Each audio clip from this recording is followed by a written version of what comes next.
Halo Bapak, Ibu, dan saudara-saudara terkasih. Berjumpa kembali dengan saya di dalam ibadat Sabda Lingkungan Santo Lukas pada hari ini tanggal 3 Januari 2022. Sebelum kita memasuki ibadat pada hari ini, terlebih dahulu kita nyanyikan lagu pembuka dari Puji Syukur 319.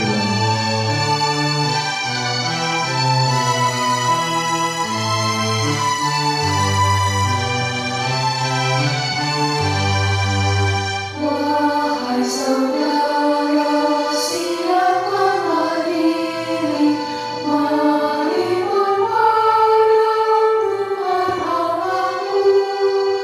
Mari saudara, satukan hati di dalam Tuhan Yesus Tuhan.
Dalam nama Bapa dan Putra dan Roh Kudus. Amin. Semoga damai Tuhan Yesus Kristus selalu beserta kita sekarang dan selama-lamanya. Marilah kita hanya sejenak kita periksa batin kita atas apa yang telah kita perbuat pada hari ini. Mari kita sesali segala dosa kita dengan berdoa tobat. Allah yang Maha Rahim, aku menyesal atas dosa-dosaku, sebab patut aku Engkau hukum, terutama sebab aku telah menghina Engkau, yang Maha Murah dan Maha Baik bagiku. Aku benci akan segala dosaku dan berjanji dengan pertolongan rahmat-Mu hendak memperbaiki hidupku dan tidak akan berbuat dosa lagi. Allah, ampunilah aku, orang berdosa ini. Semoga Allah yang Maha Kuasa mengasihani kita, mengampuni dosa kita, dan mengantar kita ke hidup yang kekal. Amin. Marilah kita berdoa. Allah Bapa yang Maha Pengasih, pada hari ini kami berkumpul di sini di dalam ibadat Sabda pada hari ini. Kami jemaat-Mu berkumpul pada saat ini untuk memulai ibadat pada hari ini. Kami memohon kepada-Mu supaya Engkau memberikan penyertaan pada jalannya ibadat mulai dari awal hingga akhir kesempatan hari ini. Biarlah hanya nama-Mu yang dimuliakan di dalam jalannya ibadat kami, serta biarlah Roh Kudus yang memimpin kami untuk beribadah sesuai dengan kehendak-Mu. Terima kasih Tuhan untuk penyertaan-Mu sepanjang ibadat kami. Demi Kristus, Putra-Mu pengantar kami, yang hidup dan berkuasa, kini dan sepanjang masa. Amin.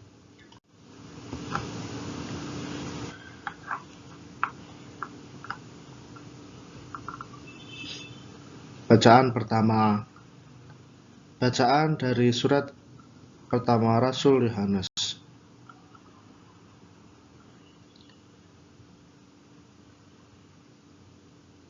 Dan apa saja yang kita minta, kita memperolehnya daripadanya, karena kita menuruti segala perintahnya dan berbuat apa yang berkenan kepadanya. Dan inilah perintahnya itu, supaya kita percaya akan nama Yesus Kristus, Anaknya, dan supaya kita saling mengasihi sesuai dengan perintah yang diberikan Yesus Kristus kepada kita. Barang siapa menuruti segala perintahnya, ia diam di dalam Allah, dan Allah di dalam dia. Dan demikianlah kita ketahui bahwa Allah ada di dalam kita, yaitu Roh yang telah Ia karuniakan kepada kita. Saudara-saudaraku yang terkasih, janganlah percaya akan setiap roh. Tetapi ujilah roh-roh itu, apakah mereka berasal dari Allah? Sebab banyak nabi-nabi palsu yang muncul dan pergi ke seluruh dunia. Demikianlah kita mengenal roh Allah. Setiap roh yang mengaku bahwa Yesus Kristus telah datang sebagai manusia berasal dari Allah. Dan setiap roh yang tidak mengaku Yesus tidak berasal dari Allah. Roh itu adalah roh antikristus, dan tentang dia telah kamu dengar bahwa ia akan datang, dan sekarang ia sudah ada di dalam dunia. Kamu berasal dari Allah, anak-anakku, dan kamu telah mengalahkan nabi-nabi palsu itu. Sebab roh yang ada di dalam kamu lebih besar daripada roh yang ada di dalam dunia. Mereka berasal dari dunia, sebab itu mereka berbicara tentang hal-hal duniawi, dan dunia mendengarkan mereka. Kami berasal dari Allah. Barang siapa mengenal Allah, ia mendengarkan kami. Barang siapa tidak berasal dari Allah, ia tidak mendengarkan kami. Itulah tandanya roh kebenaran dan roh yang menyesatkan. Demikianlah sabda Tuhan. Syukur kepada Allah.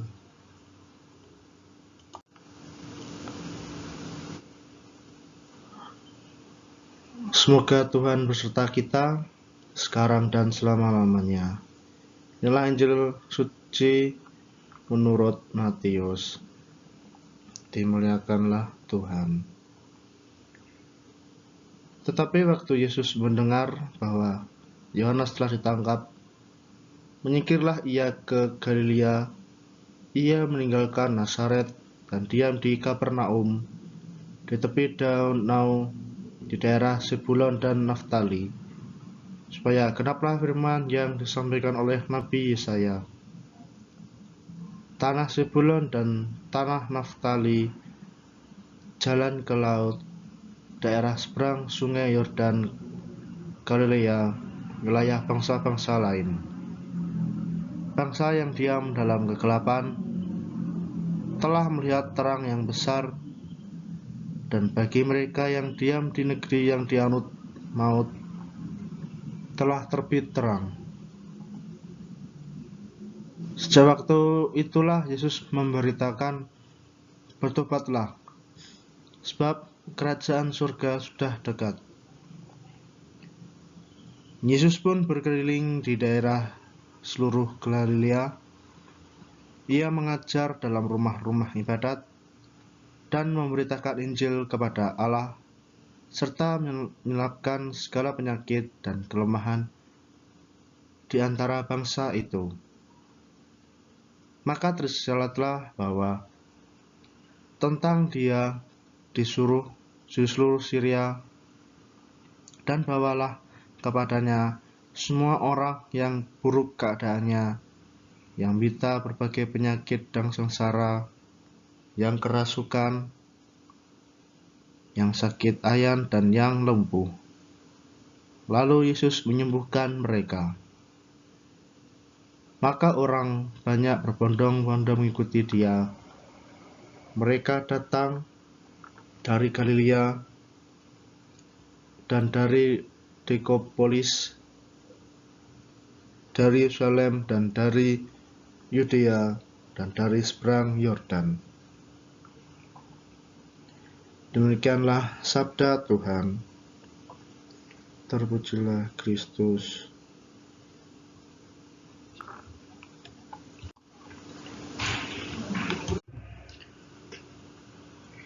Peristiwa ditangkapnya Yohanes Pembaptis menjadi tanda dimulianya Yesus berkarya melaksanakan misinya untuk menyelamatkan umat. Yesus yang memilih Kapernaum sebagai tempat ia mengawali karyanya, tetapi bukan di Nazaret, kota asalnya, karena ada sebuah penolakan dari orang-orang Nazaret dan kaum keluarganya sendiri. Kapernaum bahkan menjadi semacam home base Tuhan Yesus dan murid-muridnya sepanjang pelayanannya di daerah Galilea. Yesus menyingkir yang dapat diartikan Yesus harus pergi keluar, meninggalkan kemapanan hidup untuk memulai misinya. Penulisan Injil Matius mencatat pelayanan Yesus di Kapernaum ini merupakan penggenapan dari nubuat Nabi Yesaya mengenai kedatangan Mesias.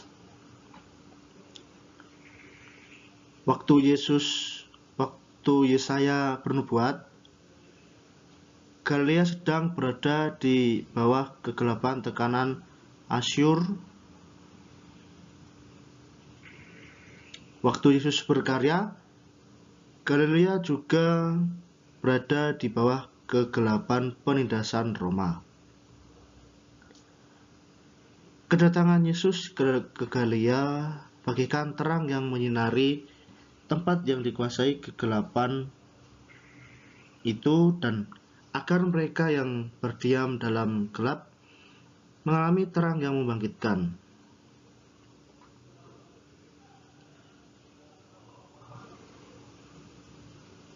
Dengan demikian, bertobat ataupun tobat adalah salah satu inti pemberitaan Yesus selain kerajaan Allah.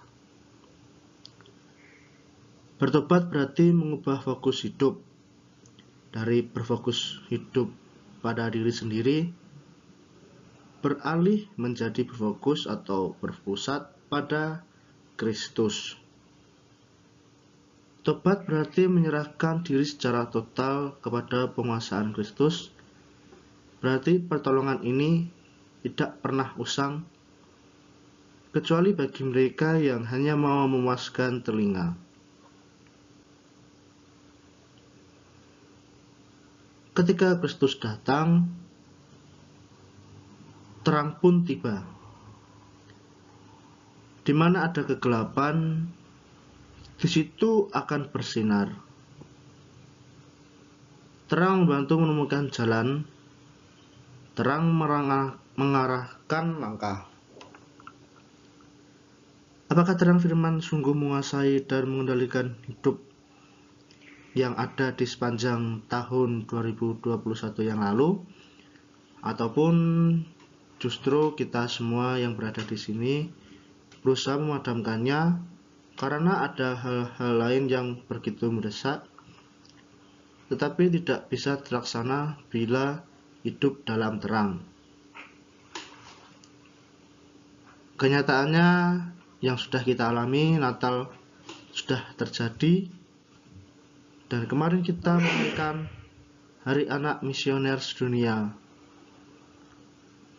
Marilah kita membiarkan terang itu menyala dalam hidup kita, sehingga menerangi kita semua.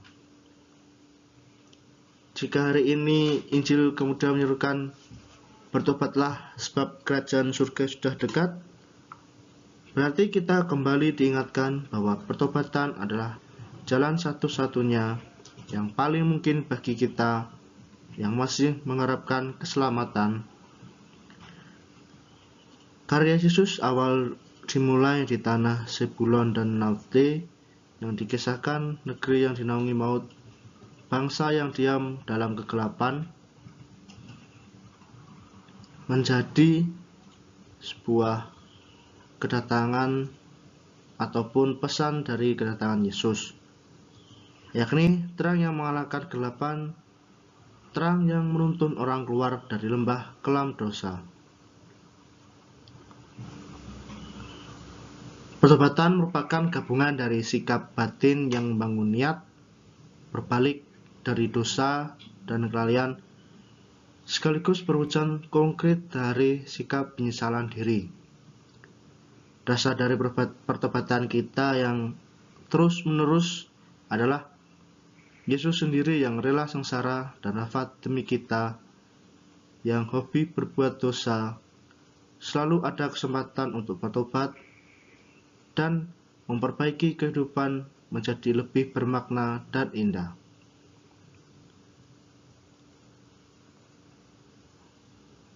Amin. Mari Bapak Ibu, kita lanjutkan dengan litani dari Santo Lukas.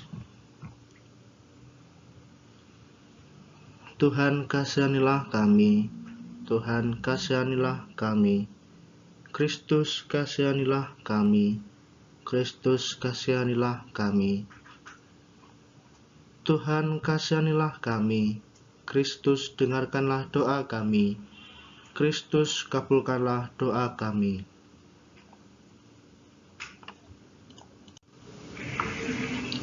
Allah Bapa di surga, kasihanilah kami. Allah Putra penebus dunia, kasihanilah kami. Allah Roh Kudus, kasihanilah kami. Allah Tritunggal Kudus, Tuhan yang Maha Esa, kasihanilah kami. Para malaikat Allah, doakanlah kami. Semua orang suci yang diberkati, doakanlah kami. Santo Lukas, doakanlah kami. Semua Allah kudus, adil dan terpilih, semua orang kudus Allah.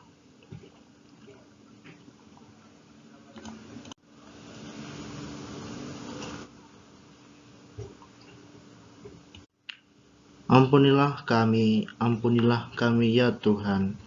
Ampunilah kami, dengarkanlah kami ya Tuhan. Dari segala kejahatan, bebaskanlah umat-Mu. Dari segala dosa, bebaskanlah umat-Mu. Dari bahaya, bebaskanlah umat-Mu. Dari kematian mendadak dan tidak terduga, bebaskanlah umat-Mu. Dari perangkap setan, bebaskanlah umat-Mu. Dari kemarahan, kebencian dan niat jahat, bebaskanlah umat-Mu. Dari semangat perzinahan, bebaskanlah umat-Mu. Dari petir dan badai, bebaskanlah umat-Mu.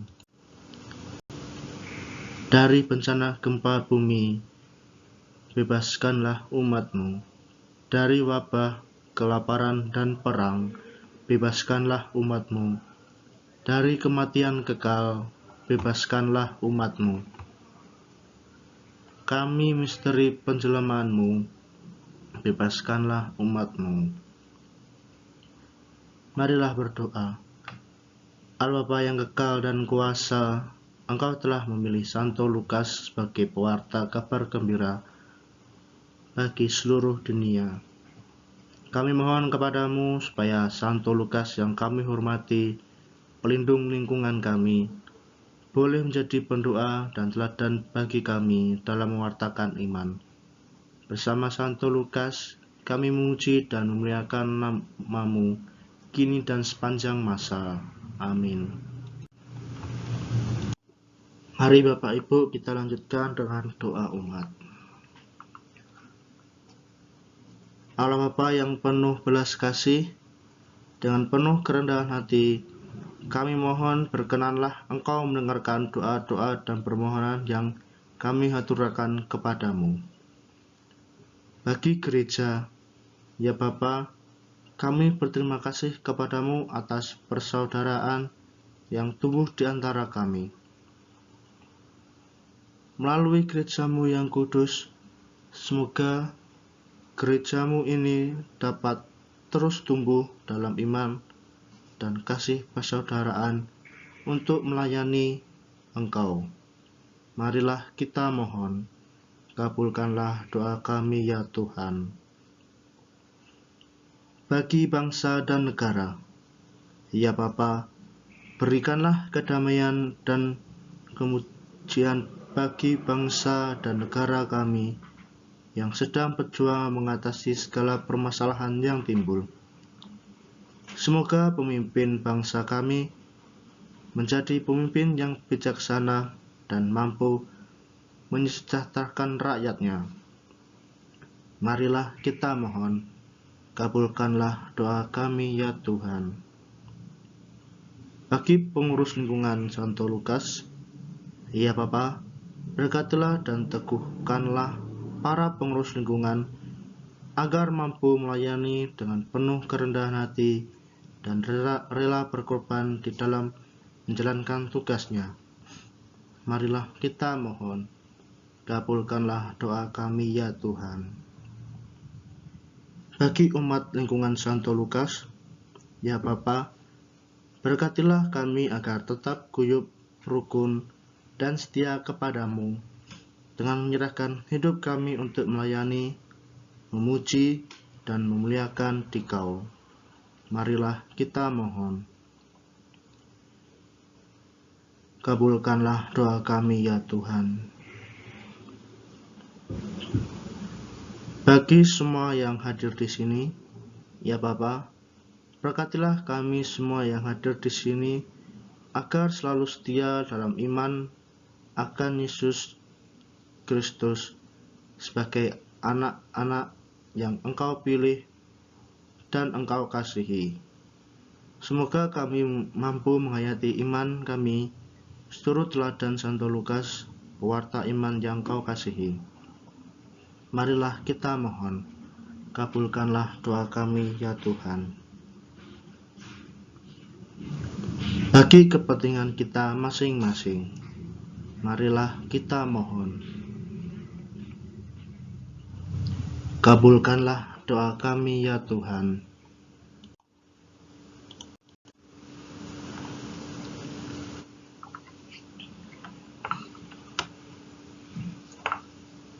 Marilah kita satukan doa-doa kita, harapan dan permohonan kita dengan doa yang diajarkan Yesus sendiri. Bapa kami yang ada di surga, dimuliakanlah nama-Mu. Datanglah kerajaan-Mu, jadilah kehendak-Mu, di atas bumi seperti di dalam surga. Berilah kami rezeki pada hari ini, dan ampunilah kesalahan kami, seperti kami pun mengampuni yang bersalah kepada kami. Dan janganlah masukkan kami ke dalam pencobaan, tetapi bebaskanlah kami dari yang jahat. Amin. Ya Bapa, jadikanlah selalu kehendak-Mu, sebab itulah satu-satunya pedoman kami. Semoga kami tak henti-hentinya berusaha, supaya kehendak-Mu benar-benar dilaksana dalam diri kami sendiri.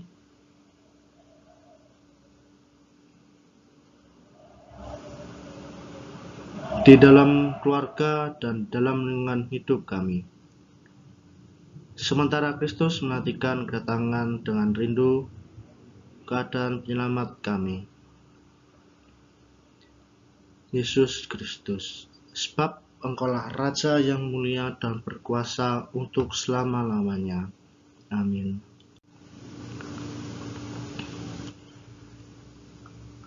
Marilah berdoa. Allah Bapa yang Maha Murah, kami bersyukur kepadamu karena Engkau telah menguatkan kami melalui kehadiran-Mu dalam ibadat hari ini. Kami bersyukur kepadamu karena Engkau telah membagikan kelimpahan cinta kasih-Mu kepada kami.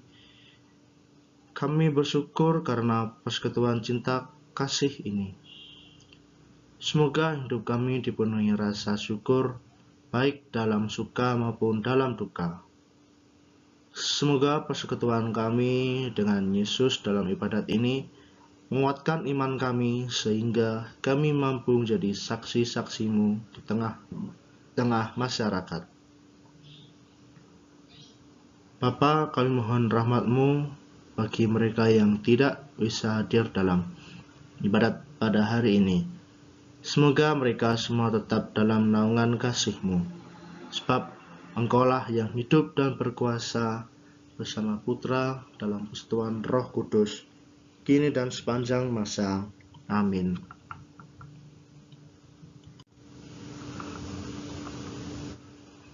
Bapak, Ibu, dan saudara-saudari terkasih, sebelum kita mengakhiri seluruh rangkaian ibadat pada hari ini, marilah kita mohon penyertaan dan perlindungan Tuhan untuk seluruh keluarga umat lingkungan Santo Lukas, dan terutama bagi kita sendiri yang hadir di sini. Semoga Tuhan beserta kita sekarang dan selama-lamanya.